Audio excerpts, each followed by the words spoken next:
Welcome to Mumsy's Soap School 2022 edition. And I am Penny Nelson. And today I am going to contribute to your knowledge of learning how to make hot process soap. And the reason why I do videos on YouTube is because I learned how to make hot process soap in my own home watching YouTube videos. So I wanted to invite you to come along with me today. All of my soap sales, let me show you a bar of my soap. All of my soap, this is my finished product now. This is my sweet orange soap. And I have, 7 or 8 different kinds of soap. All bars are 95 grams and they are $5 each. But I learned how to make soap so that I could fund a mission trip to Haiti in 2015. And if you want to check out equippinghaiti.org, we are planning a July of 2022 mission trip. And I also just returned from Haiti in November of 2021. And I am just now able to talk really about that. So first of all, I'd like to do a little promotion. And then I'm going to go over the recipe, everyone's favorite thing. And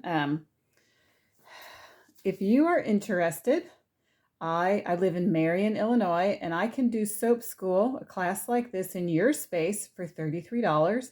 I also do custom batches of soap, the same size, and that would be $33 as well. Let's go ahead. Oh, I better do the disclaimer first, and then we will go over the recipe. Let me introduce myself. Listen, I am not, all of this is in my opinion, and I'm not teaching you everything that you need to know. So you're going to have to do your own research, and you are responsible for yourself. I am not responsible for you. So this is meant, it's not everything you need to know. It's not all of the safety that you need to have. So you need to, be safe when you do it. But this is just to remind you that you are responsible for you. And this is all in my opinion, and I'm just trying to help you out a little bit. So take it easy. Okay.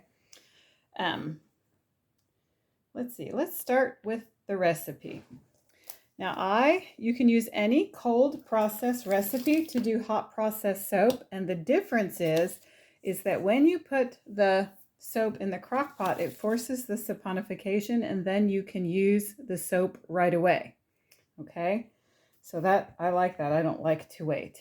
So what you can do here is stop the video, take a screenshot, and copy the recipe if you want, or you can make up your own recipe at soapcal.com. But basically what my recipe is 2% stearic acid. Okay, whoops, I almost missed the chair when I sat down. Now, if you need to order stearic acid or lye, I recommend Duda Diesel. D-U-D-A, Duda Diesel. That's where I get it from. I use between 35 and 39% coconut oil, 32% soybean oil, and between 26 and 29% manteca. And that's what we have here on the table. That's what we have on the table, okay? For the Mumsy Soap School class, let me tell you some of the other things that you need to know. A video for lye safety training. You would want to look up on Katie Carson's Royalty Soap channel, Lye 101, everything a beginning soap maker needs to know about lye. There's also other videos on my YouTube channel, Penny Nelson, that teaches you about the equipment that you need and some other things. You can check that. Okay, so you need to use proper safety for lye handling. So you want to check those videos out. This is this crock pot that I'm using, and we'll go ahead and get started. Okay, so you can learn how to make soap this is designed so that you can make this soap in your own home. So let's just go over all this really quick. Okay, for today, because we won't be able to fit it all into one video. Today I am doing a jasmine soap for my daughter, Elizabeth Sage, and she requested jasmine. This fragrance oil I got from C Street Soap Works, which is it's near St. Louis. And this is what I'm going to be using for my mold, because the batch size that I'm doing fits in. Once we cook all of our soap for 2 hours, and I'm going to show it to you, we're going to add, and it's 100% saponified. Oh, I didn't show you the stearic acid. I better stay on track. After we cook the soap, we're going to add a half a teaspoon of coconut oil, a half a teaspoon of extra first press, cold pressed virgin olive oil, and we're going to add a teaspoon of honey and a vegetable glycerin. And then we're going to cool it to 160 degrees before we add our jasmine fragrance oil. And then after that, we are going to add, I don't know what jasmines look like, but we're going to add kind of a corally swirl in our soap, and we're going to mold it. We're going to put the hot soap in here. So this is something you can do at home. So I did want to show you the stearic acid. Stearic acid is like a waxy, flaky thing. Can you see it?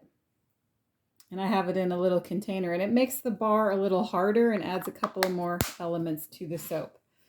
And that's how I was trained, so that's how I do it. Now I'm going to invite you to come along with me on the process. I don't know if I just showed you my setup, but that's the size crock pot we are using today, and I am also making a full batch of the Love Dazzler. So let me show you what that soap looks like. It has the super fats in it. You're not close enough. It has the super fats in it, and it is waiting to cool down to 160 degrees so that I can add the Love Spell Dupe fragrance oil to it, and then put it in my large mold over here that my husband made me, and that holds about 8 pounds of soap. And what I have it lined with is freezer paper, and you can use anything as a mold that can withstand some heat. Okay, so what we're going to get started with in our crock pot is, I've got it plugged in, that's good, and I'm going to turn it on low. The first thing I'm going to add is 11 grams of stearic acid, because I'm liable to forget that. So now you can see it better. Now in this container, I have already measured out about 215 grams of coconut oil, 179 grams of manteca or lard, and 200 grams of soybean oil.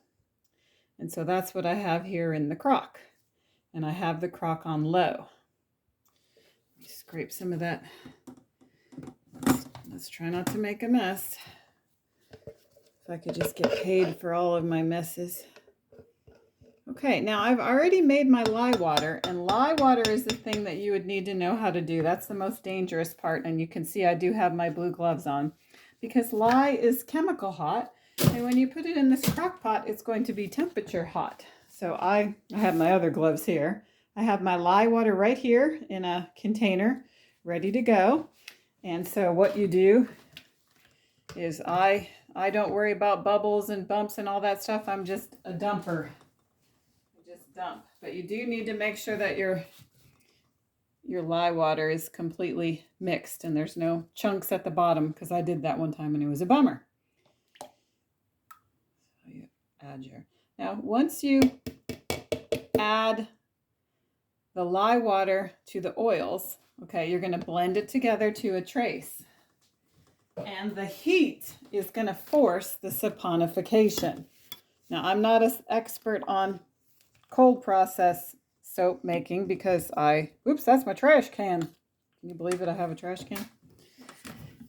But the difference is with hot process soap is that you can use it right away. So this is a little loud. We're gonna just blend it until it's a pudding, like a pudding stage. I've been told that it's better to have more blending with hot process soap than less. And in April, I think it'll be 7 years that I've been making soap and amateur videos. Thank you for joining me. If you have time, I would appreciate it if you would subscribe and like, and I sure do appreciate your time. See how that's thick like pudding? Getting there.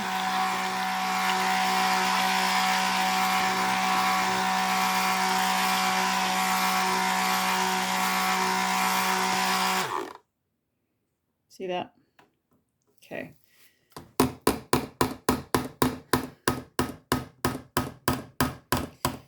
Running out of room with all this stuff on here. So you want to scrape it all down.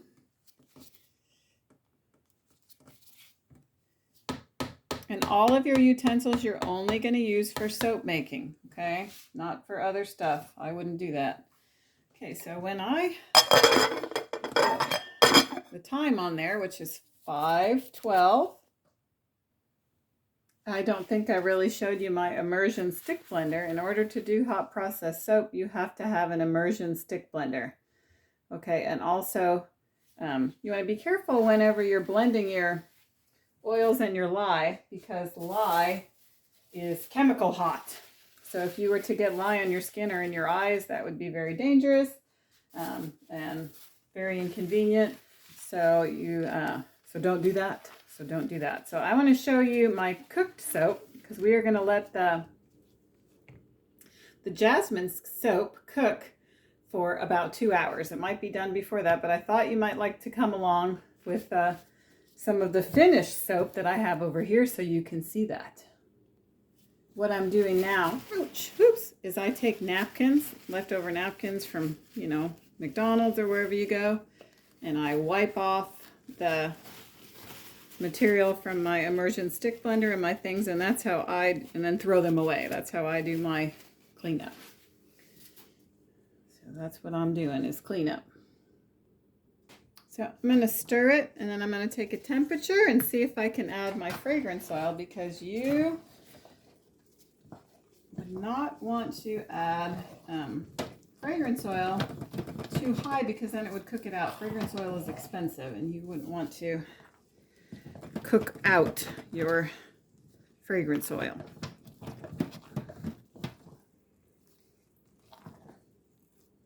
Let's see what temperature we got. This is a thermometer.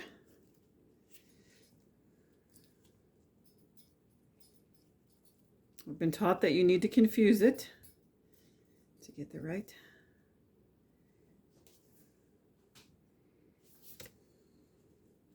So after it cooks, I turn the crock-pot bone from low to warm. We have a warm setting on this crock pot. And it is still a little too hot, so I cannot add my fragrance yet. So let's see if I've gone over everything. Let's see, what other questions would you have? I don't know. If you have any questions, you can email me at penny_nelson@yahoo.com. I'm probably going to come back over and look at the recipe after I scrape all this down. So I will add my fragrance oil and my glittery pink stuff later. I don't have the right timing. We can do it together. You can check in some of my other videos. I do that type of thing in other videos, so you could check that out there. I don't think I mentioned it when I was going over my recipe that I usually use about a 10% super fat. For this batch size that I have in front of you, it works out very well.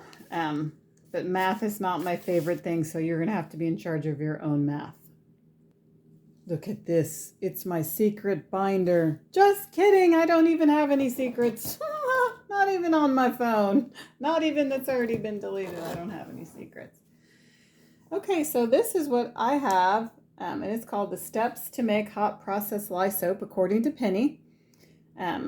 The first thing you're going to need to do is gather ingredients and knowledge. So maybe that's what you're doing now, including a recipe. Different people have different recipes for different reasons, so it's whatever floats your boat.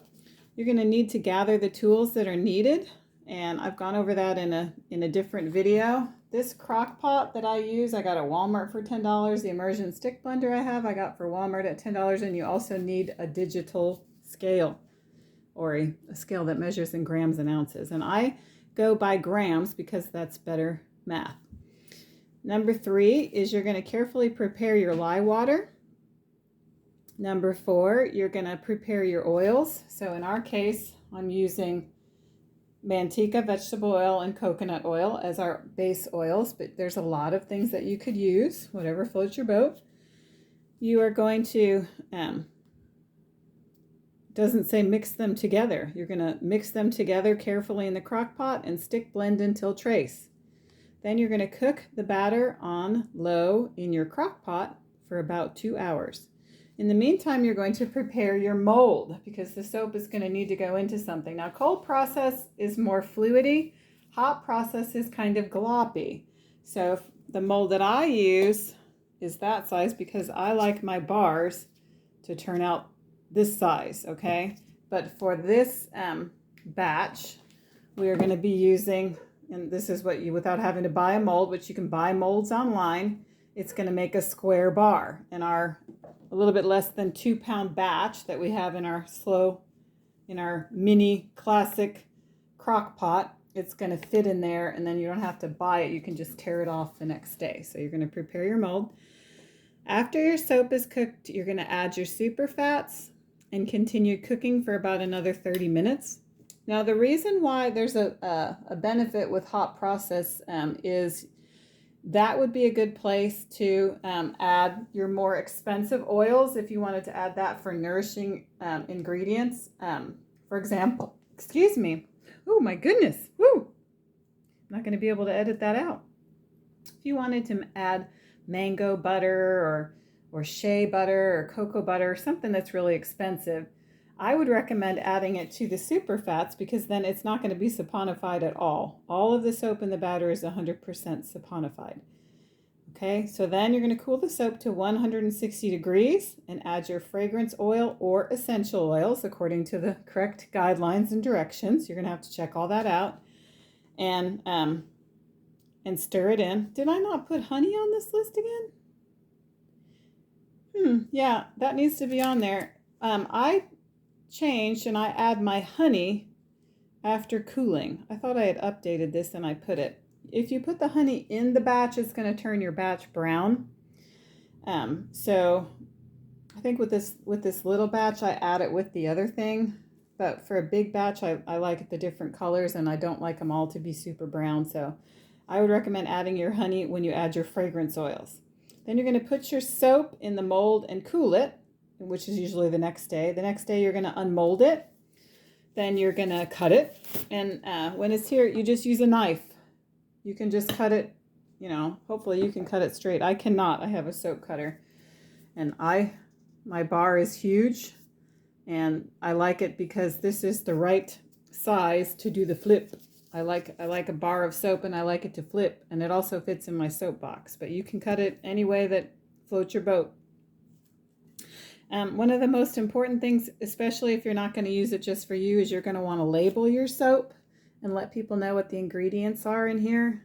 So it's not focusing very well, but this bar of soap, it has all the ingredients that are in it. And that's in case the soap police ever show up. Soap is not a highly regulated cottage industry, but I treat it as though if it were. In case the soap police ever do show up, I'm prepared and I've been following the rules that aren't even there yet. Okay, and the last thing is, for every job, you have to clean up and put all your tools away. So that's all the steps to make hot process soap according to Penny Nelson. Thank you for coming along with me today. If you have any other questions, you can let me know. I think I did go over that. I've used, for the super vats, I've used as much as a tablespoon of coconut oil and a tablespoon of olive oil, but today I'm going to use a half a tablespoon. Okay. Oh, and for your fragrance oil. That's what this is called. The right amount for this recipe is about 12 milliliters, which is actually, let's see, a teaspoon is about 10. So a tablespoon would be about 15. So if you didn't have one of these pipettes, you could use between a tablespoon and a teaspoon and a half a tablespoon, and that would be within safe range. Because for this size batch, at 3%, you can use less than a half an ounce. Anyways, we're back to the math again, so you're going to have to do your own math. These are just recommendations, and they're in my opinion. So let's go ahead and say goodbye. If you have any questions, you can ask me. It's very nice to meet you. I'm glad you're here. I hope you have enjoyed Mumsy's Soap School, and let me know if you would like to schedule a class. I love to talk. I do mission training, and I love to talk about Haiti. So if you have an interest in missions or Haiti, or you have any ladies event, I probably shouldn't rock when I'm talking. I'm doing the Mumsy rock, the Mumsy grandma rock. Am I making you seasick? So thank you. I hope you've learned something from this video, and you have a great Thursday. Hey, Saturday is bath day, and everybody gets a bath, whether you want one or not, and you're going to need some soap. So you might as well order down below, okay? Help me out and help the people in Haiti out. All right, have a good one.